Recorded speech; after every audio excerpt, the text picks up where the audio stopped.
La première fois que je suis venu à Grasse, c'est là que je me suis intéressé à l'art de manière à me dire je peux aussi en produire et le faire et le montrer parce que il y a des endroits tout simples où on voit les artistes qui travaillent, ils ont leur petit atelier, machin.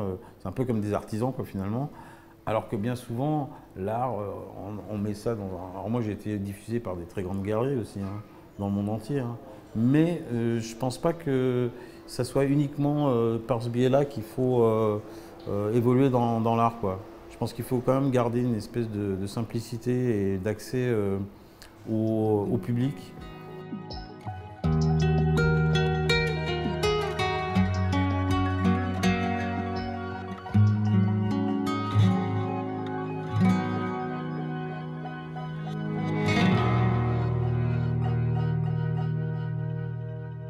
Quand je suis arrivé à Grasse, je trouvais que c'était vraiment authentique dans le sens où il y avait encore des artistes qui avaient leurs ateliers, qui étaient dedans, qui travaillaient dedans et qui étaient là toute l'année.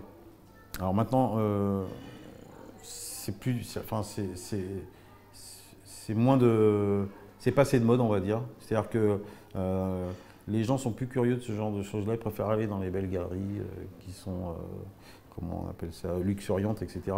Mais je trouve que l'art, en fait, le meilleur moyen de le découvrir, c'est de le découvrir dans l'atelier de l'artiste. Et ça, c'est quelque chose euh, qui s'est perdu.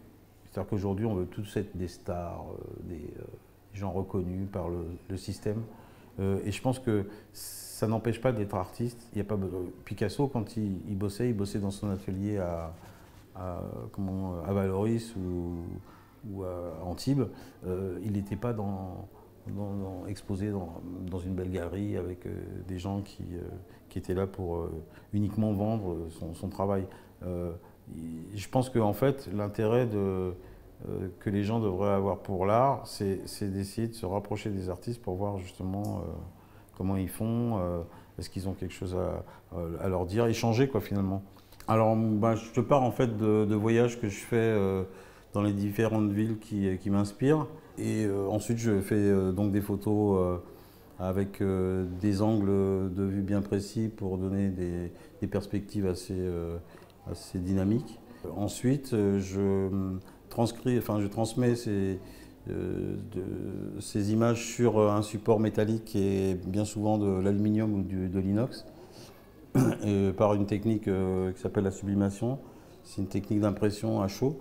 Et une fois que cette création, on va dire graphique, est transférée sur le support, je viens la travailler, la customiser avec un tas de techniques différentes que j'ai appris à l'époque où j'étais styliste, où on apprenait le dessin de tissu et un tas de techniques comme ça qui avaient un rapport avec l'impression, le dessin. Et j'y mélange des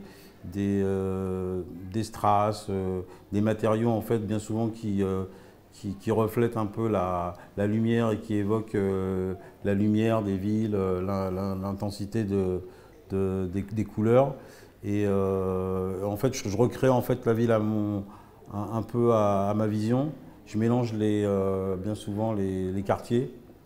Et comme je fais, on va dire, un peu un hommage au néo-pop art, je fais bien souvent référence à beaucoup d'artistes qui sont, en fait, depuis les années 50, on va dire, dans l'inconscient collectif, quoi. Et donc, je jette ça sur les toiles et sur les tableaux voilà, pour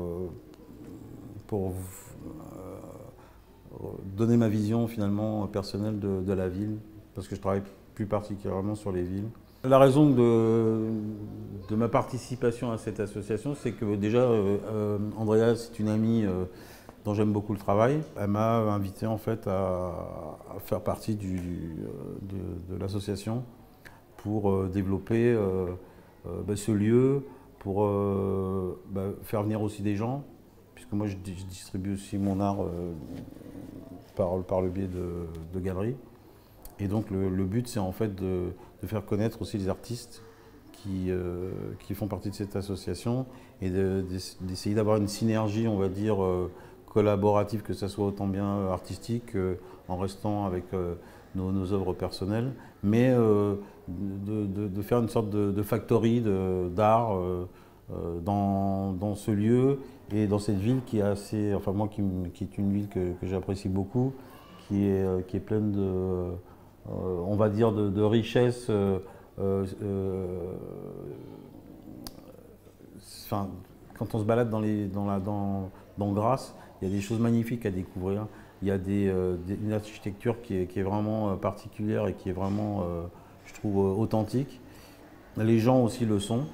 Et c'est un peu pour ça que j'ai été séduit aussi par ce projet. C'est de me retrouver dans une vraie ville, quoi, avec des gens simples et d'ailleurs des couches sociales qui sont vraiment très variées. Et c'est ce qui est intéressant, c'est aussi d'essayer de transmettre cette vision de l'art, cette connaissance de l'art aux gens, quel qu'il soit, et donc d'accueillir aussi librement, sans avoir à ce que ce soit forcément pour acheter quelque chose, que les gens puissent venir voir un peu ce qu'on fait et participer aussi à cette association dans la mesure du possible, quoi.